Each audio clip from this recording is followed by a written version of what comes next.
Throughout New Zealand there are many different types of campsites, each with their own rules, regulations and limitations. We're here to break them all down for you so you know which one's which.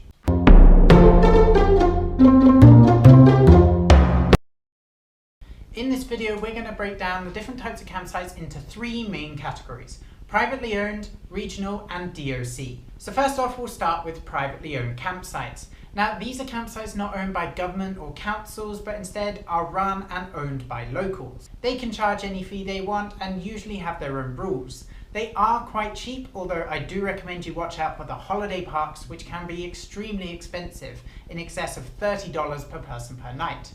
Now these campsites will often have basic facilities such as toilets and maybe even a water supply, and they could, if you're lucky, have a shower, although I definitely wouldn't recommend, depending on it, to be a hot shower or even warm. It's more than likely going to be a cold shower. What you do, you just pay in cash when you arrive, and it's a first come first served basis depending on whether they have any spaces, and you'll just get a little ticket that they sign and stamp or something, and you'll put this either in your car windshield or when you go and set up your tent on the outside of the tent so they know you've paid. Speaking of prices, these can range anywhere from being free to around $20 to $30 per person per night, although usually they're on the lower end of this spectrum. What you get for this price can be vastly different depending on where in the country you are and what kind of people are running the campsite. It could literally be a cricket ground or just a farmer renting out a piece of land for $5 a night. Next we move on to regional campsites. Now these are campsites that are owned by the these are ones owned by the local councils in the area that you're in. Usually they are quite cheap and almost always have the basic facilities like a toilet, water supply and bins if you are to pay for them. The prices for these campsites usually range from $6 to $25 per person per night. However, be warned that some of these campsites are for self-contained vehicles only, so make sure you double check the rules before you head off to those campsites. Depending on the region you're in and the size of the campsite, sometimes you'll have to book in advance for these campsites, especially during the busy summer months, either by ringing up or going on their website.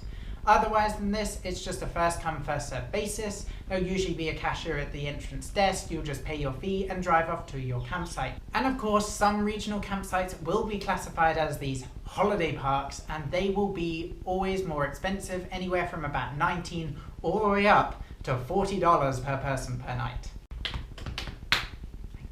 And then finally you have the DOC. Now DOC stands for Department of Conservation, and they maintain all of New Zealand's landscape and the national parks, and they also run their own host of campsites spread throughout the country. Now they have a booklet explaining exactly where these campsites are, what they offer and such, and these will be available in all the eyesites, and they update them every year with the new campsites. So go and check those out if you are passing an eyesight and grab a booklet, or just go and check our website below where we've got it linked. The DOC offer the widest range of campsites throughout the country, and each have their different rules, regulations and of course their cost. So first off we'll start with the basic campsites. Now these campsites are free and may or may not have basic facilities such as a toilet or a fresh water supply. They also may not be accessible with a normal car. Sometimes you'll need a 4x4 or even possibly a boat to get there. However, during our tour of New Zealand we found plenty of campsites that we could visit with our small engined car. Next we have the backcountry campsites, which are also free and usually will have a toilet and maybe even a fresh water supply, although it may be from a stream or only be available to use for cooking. Cooking shelters can be available in these campsites, but I definitely wouldn't count on it. Next we come to the standard campsites.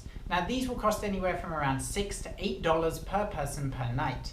If there's not a cashier when you drive up to come and pay, then they will have these little receipt slips at the campsite available for you. All you have to do is fill it out, put your fee inside, tear off the receipt and put the completed form with the money inside a little envelope slot. Then what you do with the receipt is you either put it in your windshield or attach it to the outside of your tent to say that you paid, and they will come around and check, so make sure you display it properly. With these standard campsites you'll pretty much get a toilet always, and sometimes it may be even a flushing one, not just a drop toilet. You'll probably have a fresh water supply and barbecue pits, and if you're very lucky, you may even be able to have a cold shower. Dun dun dun. Then we come to the scenic campsites. Now these are split into two different sections. You can either have an unpowered site, which is usually around $10 to $15 per person per night, or you can have a powered site, which is usually around $15 to $20 per person per night.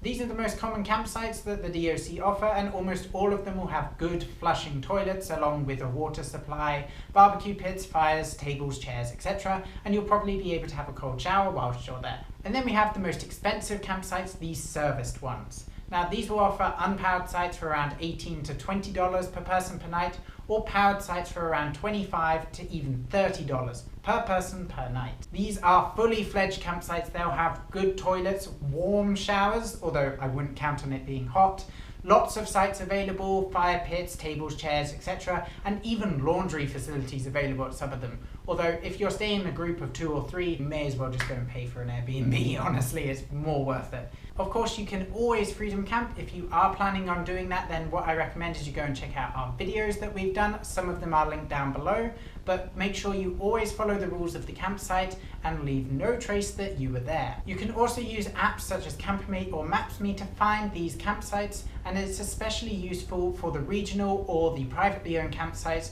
as they're not as well advertised as the DOC ones. Campermate gives you more details and also may provide the laws and rules in the certain region that you're in, and also gives you people's reviews. Now, we never paid for accommodation whilst in New Zealand, so we either freedom camped or used the free campsites available, of which there were plenty. All of the free campsites that we used had drop toilets, which were not a problem for us, and also the roads we're getting there were sometimes a little bit bumpy, although any normal car can do it, no problem. We only once encountered a bit of a disruptive bunch who thankfully drove away, but these were just locals in a car and they weren't camping there at the campsite.